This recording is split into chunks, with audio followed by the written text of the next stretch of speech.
sound deadening a trunk. I'm going to be doing this on my 2019 Civic Si. I have a little bit of an aftermarket setup in here, and I got some rattles that aren't supposed to be there. We're going to try to take care of the best we can today. I'm going to give you guys some ideas and show you some of the products I like to use and have on hand for the whole sound deadening of the entire vehicle as I go.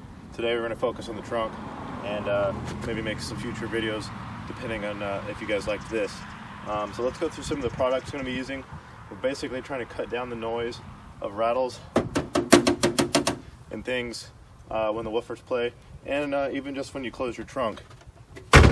All that noise, well, may or may not be able to fix it all, but definitely have made some improvements already. I'll show you what I've already done and what I'm about to do, so let's get into it. So checking out some of the products I have with me. These aren't totally necessary for you, but if you plan on going through your vehicle and cutting down on some of the noises and rattles, just from daily driving or even from a stereo, these are good things to have. The main component you will need is right here. This is a sheet of sound deadener.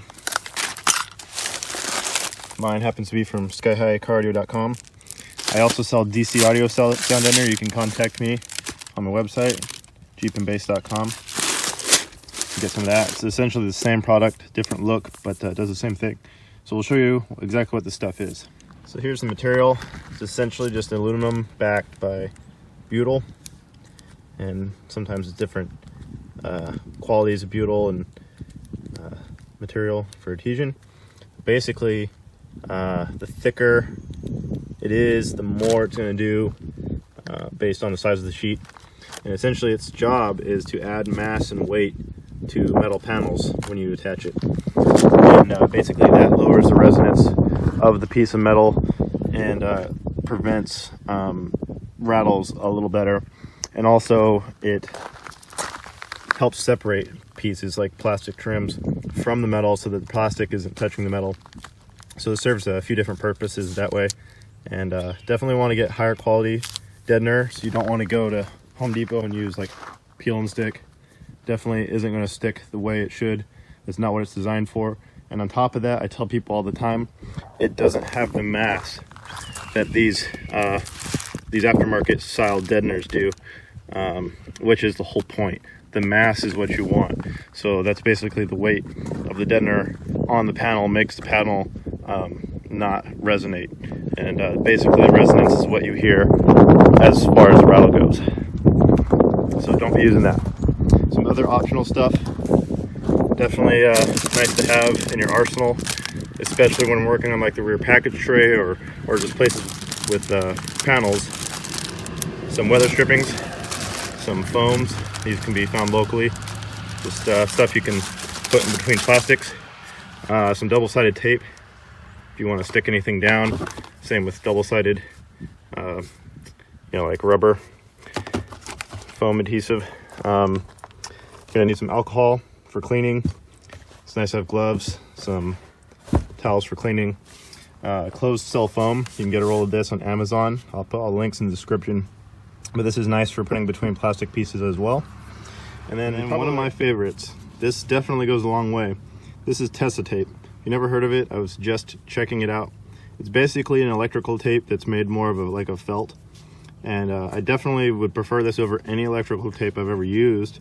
And on top of that, it's great for putting on clips and different places for sound deadening because it's soft and it's tape, so it's really nice.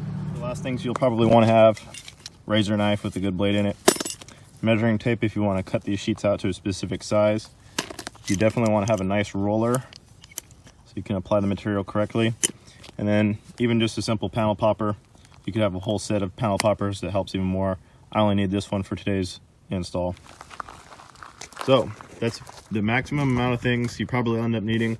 You can get by with the minimum of these objects here if you're just looking to get it installed done, but you definitely always want to be able to clean it, so alcohol would be probably on the must-have list. So we're going to go ahead and take off the carpet on the inside here, because I can already hear things that need deadener. All right, so hopefully your trunk looks somewhat like this. Some trunks don't have the carpet on here. Mine happens to, but they're usually pretty easy to get off. They'll either have pull tabs that you can't see underneath, or they'll have these exposed clips. I think this one has a combination, so I'm going to learn right now. But basically, I just take my pry tools and start popping clips, and they usually have like a little tab. It'll just pop out like so, basically pry in here, and it'll pop this off, and this will come out of the hole. So they're pretty simple. So find them all.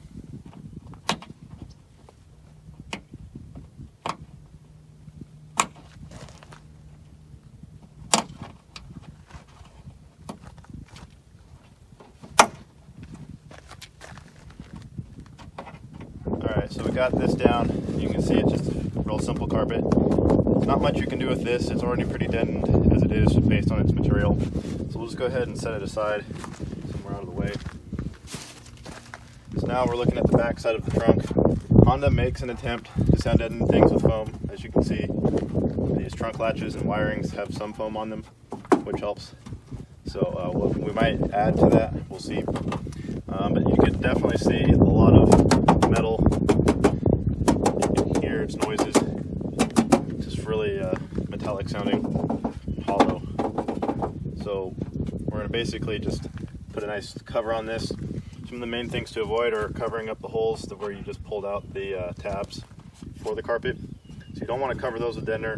And the other thing is, if you want to do a nice install, you probably don't want to see the Deadener. So it's a good thing to keep note on what this actually covers.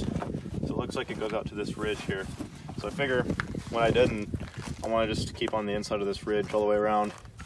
That way I'm not ever going to see the Deadener on the trunk. I'll never know the difference. So that's kind of what I'm going to be focusing on. Okay, so another big thing we want to go over is the license plate. The license plate is probably going to make most of the sound on your trunk if it's not mounted correctly. Just because it's going to be flopping around, especially most of the time you'll see a vehicle with only 2 screws holding the whole plate on. Bottom half of the plate is allowed to freely flop around, and it's going to rattle like crazy.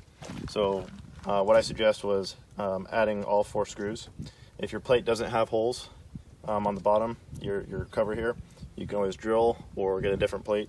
I chose to drill my plate out because it didn't have holes. But all the license plates themselves will have all the holes, so you'll be able to line it up and get your frame drilled out for that. So that's what I did, and I put these nice clips on them. I will have to take this back off today so I can add some sound deadener. As you can hear, it's still able to flex a little bit and touch this metal. So we basically want to separate the metal of the license plate from the metal of the vehicle, so there's no vibrations happening.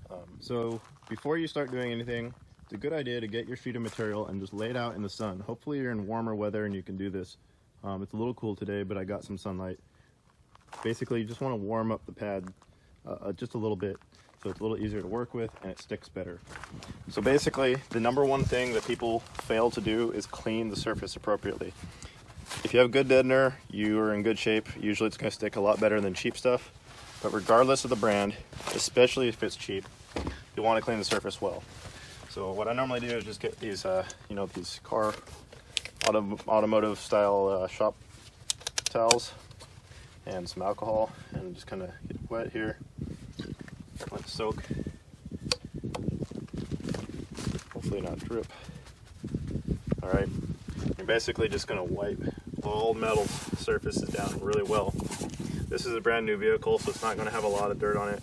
But if you don't have the trunk carpet, or your vehicle's a lot older, you'll likely pick up a lot of dust. But either way, you want to get all the oils and dust off as well as you can from all the surfaces that you'll be sticking to. So once you're pretty happy with the condition of the trunk, you feel like it's clean, now you can begin to apply some deadener. So we're going to go grab our sheet and we'll fit it and see if we want to cut it down or not. Luckily, this brand provides a fairly large sheet, and I'll probably get full coverage out of 1 sheet. But definitely think I'm going to have to cut it down to make more sense. Now, if you have a trunk that you can see the deadener once you apply it, say you don't have the carpet, you can take more time and try to install this as one piece. It does help to have a heat gun so you can kind of mold it a little better, but it usually won't stretch a lot, so you have to be pretty strategic on how you're applying it if you want to have a nice kind of good looking piece installed. Otherwise you can cut it down and get it lined up. and get the letters showing the way you want. In my case, I'm not going to be so critical because I have the carpet. So I'm just going to cut this down. I don't care if there's a lot of seams in it visually. But the key is just get a good amount of coverage on the metals that make the most noise. You don't have to cover everything, but you definitely want to seal it up as good as you can to help out. So what I'm going to do is I'm going to cut this down into maybe 4 pieces, and that should give me some flexibility on placing it where I want. Another thing I'm going to look at in preparation for this is deciding whether or not I want to install the deadener below or above the wires. Usually to do a nice install, you undo the clips here. So undo these ones, undone all the clips, and kind of just pull the wire out as much as I needed. Undone some of the connectors just so it's a little easier to work with. And then some of these things, I'm not going to worry about trying to feed this back through. I don't want to really mess with the latch here. So I'll just kind of work around it. So cutting up my pieces will help me kind of do that. So getting those out of the way now gives us the ability to really apply a good sheet and then just recreate the holes. All right, so I'm going to go ahead and start applying my sheets. So basically I cut them down into smaller pieces here, really manageable. And then we'll just take off the backing. I try not to touch these with my fingers because I don't want it to hurt the adhesive in that much, but you do have to handle them, so just handle with care. All right, so here's our sheet, and I usually just kind of start from top to bottom, kind of the hardest to reach area, but remembering kind of where my trunk carpet was, I try to avoid some of the holes here for my clips. I'm just going to kind of start in a high spot and work it down into the creases.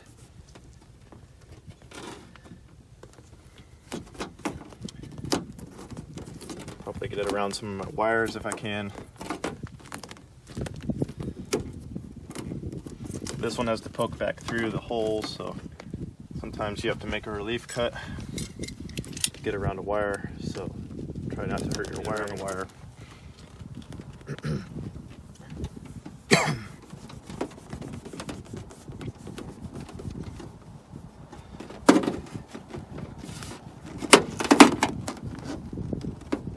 Basically, you want to make it match the contours of the trunk too, so sometimes you have to kind of pull it back off and retry, but you definitely want contact. And if this piece is too big, you always can cut it down and do even smaller pieces if that helps you. You also can take your roller when you're happy with where some of it's placed and start rolling it in so it sticks down really good.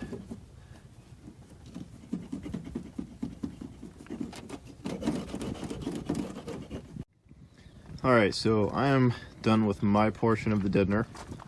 I chose to pretty much cover the entire trunk.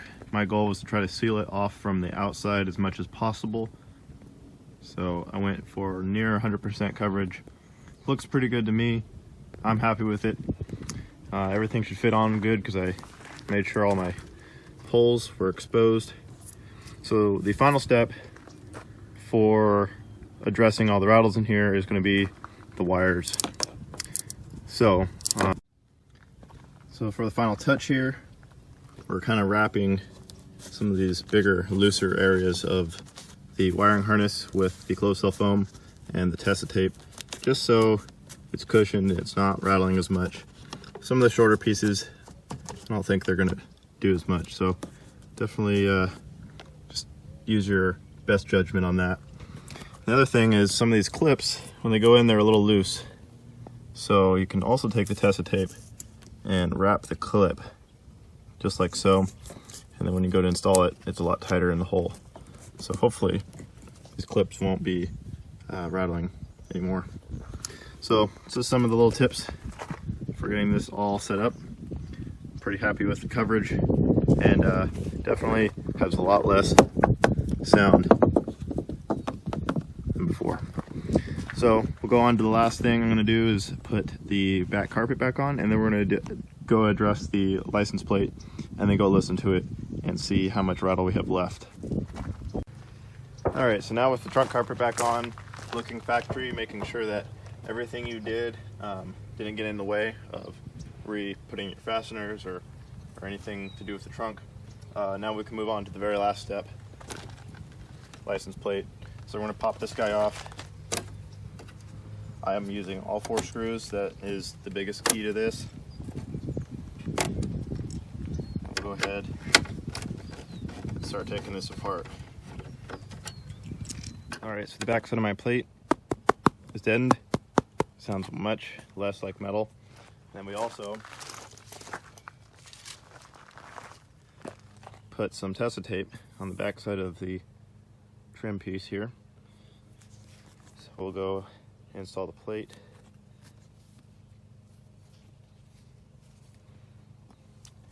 And it fits good, makes much less noise. So the next thing I'm going to do is get some of my closed cell foam. We're going to take double-sided tape and we're going to stick it to the back side of this so there's a foam membrane in between this and the vehicle. Alright, so we got the foam on there. Since the back side of your plate, very little sound now, no resonance coming off that piece of metal. So I think it's time to get it back installed and then find out how well our deadening did.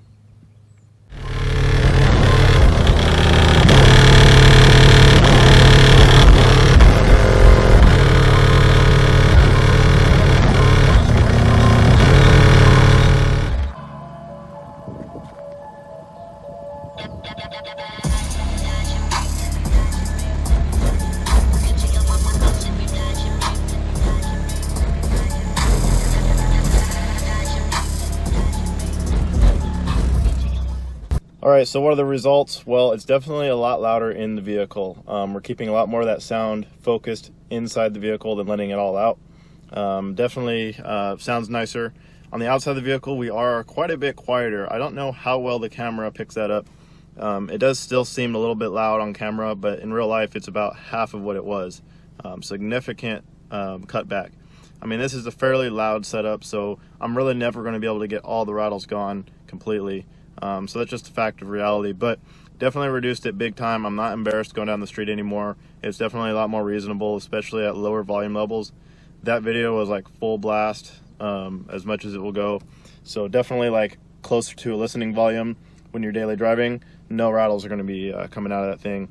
So very happy with that. Kind of showed you guys a little bit of how it goes. Basically prepping, installing the new deadener, and some little tricks on making it even better to install. It's a nice day. I'm gonna go take my car out, drop some bass. So hopefully this video helps you guys. If you liked it, please go subscribe to my channel. You can check out my website, JeepAndBass.com, if you'd like to support the channel and see more content there. And grab our new t-shirts. We just got our new t-shirts released, and they're pretty awesome. So go check those out at JeepAndBass.com. Help support the channel to get more content just like this.